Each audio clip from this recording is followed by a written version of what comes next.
Happy new ইয়াৰ বেহৰবাৰী outpost. আজি হৈছে 31 ডিচেম্বৰ 2024 তাৰিখ। অৰ্থাৎ অহাকালিৰ পৰা আমি আশাবাদী হৈ আছোঁ কে মোহন বেহৰবাৰী আউটপোষ্টত ওলাব। আগতীয়াকৈ কে মোহনলৈ শুভেচ্ছা থাকিল হেপী নিউ ইয়াৰৰ। আৰু ইমান দিনৰ পৰা ভাবি আছোঁ হয় সঁচাকৈ 1 তাৰিখৰ পৰা ওলাবনে নাই, এই কথাটো মই কিন্তু ধাৰণাহে কৰি আছোঁ। লিখিছে বা কে মোহনে কৈছে, কিন্তু ওলাব নে নাই সেইটো খাটাং নহয়। 1 তাৰিখ বা 2-3 তাৰিখেও ওলাব পাৰে। আপোনালোকে বা কি কয়? বেহৰবাৰী আউটপোষ্টৰ বিষয়ে আলোচনা কৰাৰ লগে লগে মই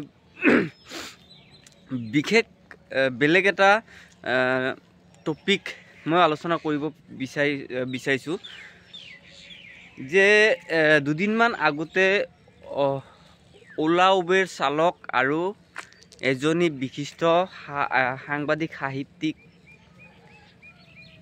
লগত এটা ঘটনা হৈছিলে। আৰু সেই ঘটনাত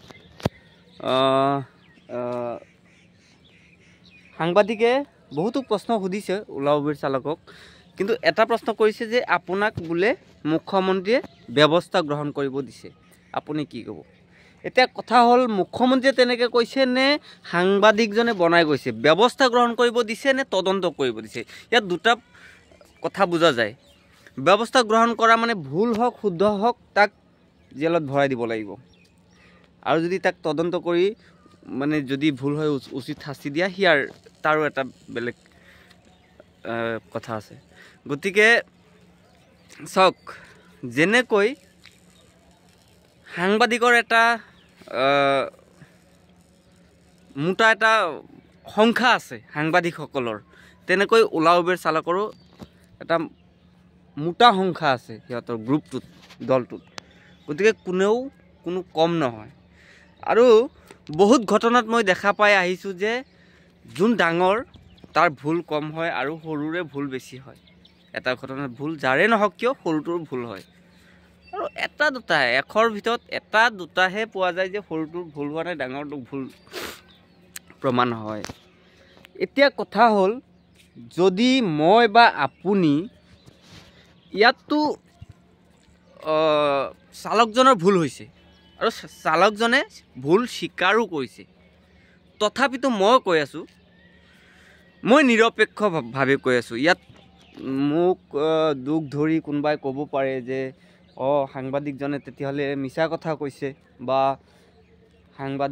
সাহিত্যিকজনে ভুল কৰিছে। মই সেইটো ক'ব বিচৰা নাই। কেতিয়াবা খঙত বহুত ডাঙৰ বহুত বিজ্ঞ বহুত জ্ঞানী মানুহে বহুত সৰু সুৰা মিষ্টেক কৰি পেলায়। কেনেকুৱা মিষ্টেক কৰে? খং কৰি পেলায়, মানে কি ব্ৰেইনে কাম নকৰা হয়, বেমাৰো থাকে। বাইদেউজনীয়ে যিটো কৈছে মোৰ কিবা নাকৰ কিবা বেমাৰ আছে, সেই বেমাৰটো কিন্তু মই বহুত দেখিছোঁ, সেই বেমাৰ থকা মানুহৰ খং বেছি হয়। হয়তো এনেকুৱা হ'ব পাৰে খং উঠি গ'ল, খঙতে কিবা কিবি কৈ দিলে, নাযাওঁ যা তোৰ গাড়ীত, এনেকুৱা কৈ দিলে। আৰু মোক যদি এইখন গাড়ীৰ পৰা নমাই দিব বিচাৰিছে, তেনেকৈ জোৰ কৰি নমাই নিদিবও পাৰে, মানে আপুনি নামি যাওক, কাৰণ কি মই নোৱাৰিম এচি দিবলৈ, মোৰ প্ৰব্লেম আছে, এনেকৈ যদি কৈছে, সি খঙতে হেৰি কৰিব পাৰে। আৰু এই ঠাণ্ডাত এখন গাড়ীত আপুনি যদি যায়, আপুনি গাড়ী চলাই আছে বা মই গাড়ী চলাই আছোঁ, বেলেগ মানুহ এজনে কৈছে যে এচিটো দি দিয়া, আপুনি দিব জানো? আৰু তাত আপোনাৰ প্ৰব্লেমো আছে বুলি কৈছে, চালকজনৰ প্ৰব্লেম আছে, মানে কি চৰ্দি লাগিছে কিবা লাগিছে, তাত যদি এচি দিয়ে হয়তো বেছি ঠাণ্ডা লাগি গাড়ী চলাব নোৱাৰিবও পাৰে, এক্সিডেণ্ট হৈ যাব পাৰে গাড়ীখন। গতিকে সেইটো বেছি ভাল নে এচি নিদিয়াকৈ অলপ বিতৰ্ক কৰি গাড়ী নচলোৱা ভাল? এনেকুৱা হয় নে নাই? গৰমতো গাড়ী দুৰ্ঘটনা হৈ যাব, বহুত ঠাণ্ডা লাগিলেও কঁপি এনেকুৱা বাইকটো চলাবই নোৱাৰে বহুত ঠাণ্ডাত। আৰু ঠিক তেনেকৈ 4 চকীয়াতো তেনেকুৱা হৈ যাব পাৰে এচি লগাই দিলে। এতিয়া সৰু মানুহ যে, সেইকাৰণে ধৰক হয়তো এনেকুৱা হ'ব পাৰে, তুমি যি হোৱা মোক এচি লাগিবই। এনেকুৱা হ'লেতো চালকজনৰ ফালেও চাব লাগিব, হয়নে নাই? এতিয়াতো হেৰি নাই না, আপোনাৰ দুটা কেবিন নহয়, চালক কেবিন আৰু পেছেঞ্জাৰ কেবিন দুটা নহয়, এটা হেৰিতে মানে এচিৰ বতাহটোতো ভাগ ভাগ কৰি পেচেঞ্জাৰক বেলেগকৈ দিলোঁ, মই নল'লোঁ, চালকজনে নোলোৱাকৈতো থাকিব নোৱাৰিব। গতিকে এই ঠাণ্ডাত যদি সঁচাকৈ বহুত মানুহৰ চৰ্দি লাগিয়ে আছে, ঠাণ্ডাত চৰ্দি লাগিয়ে থাকে, তাতে যদি আকৌ এচি যদি খায় তেতিয়াহ'লে সেইজনে গাড়ী অৰিজিনেলি চলাব নোৱাৰিব, মই হ'লেও চলাব নোৱাৰিম। গতিকে ইয়াত তদন্তটো কি হ'ব কি নহ'ব নাজানো।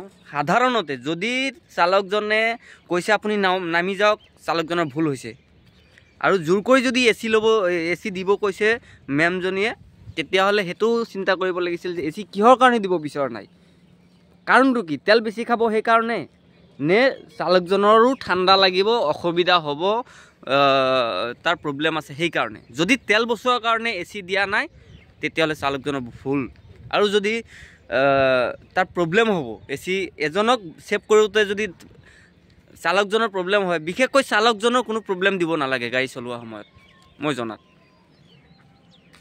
সেইটোৱে কি ক'ম, সকলোৱে চালকৰ বিৰুদ্ধেই কমেণ্ট দি আছে, চালকজনৰ বিৰুদ্ধে। আনকি মুখ্যমন্ত্ৰীয়েও বোলে ব্যৱস্থা ল'ব দিছে, এজনে সাংবাদিকে ক'লে। তে ব্যৱস্থা কাৰ ওপৰত ল'ব দিছে? ব্যৱস্থাটো কেনেকুৱা বস্তু? আগতে ৰিজাল্ট ওলাব লাগিব, ভুল কাৰ, তাৰপিছতহে ব্যৱস্থা। এতিয়া সাংবাদিকে কেনেকৈ প্ৰশ্ন কৰিছে কি নাজানো, মুখ্যমন্ত্ৰী কোৱা মই শুনা নাই। সেইটোৱে আজিৰ যুগ। যোনফালে আপোনাৰ কথাৰ বৈ যায়, সূত্ৰ বৈ যায়, মানে এইটো কি ঢেউ বুলি ক'ব, কথাৰ ঢেউটো যিফালে যায় সেইফালেই গৈয়ে থাকিব, এজনো তাৰ বিপৰীতে মাত নামাতিব। মই বিপৰীতে মাত মাতা নাই, মই জাষ্ট ভাবিছোঁ, মই বাইক চলাওঁ এই ঠাণ্ডা দিনত, এতিয়া বৰ্তমান মই বাইক চলাই যাব নোৱাৰিম, মোৰ হাত কঁপি, ভৰি চৰি কঁপি একেবাৰে মানে কি গাড়ী ৰৈ দিব লাগিব। আৰু চাৰিচকীয়া যদি চলাওঁ তেতিয়াহ'লে চলাব পাৰিম, কিন্তু যদি এচি লগাই দিয়ে চাৰিচকীয়াখনত তেতিয়াহ'লে কিন্তু মই চলাব নোৱাৰিম। ভৰি ব্ৰেক মাৰিব নোৱাৰিব, হেণ্ডেল ষ্টাৰিং ঘূৰাব নোৱাৰিব, এনেকুৱা হৈ যাম। মোৰ দৰে যদি হৈ যায় তেনেকুৱা দুৰ্ঘটনা হৈ যাব।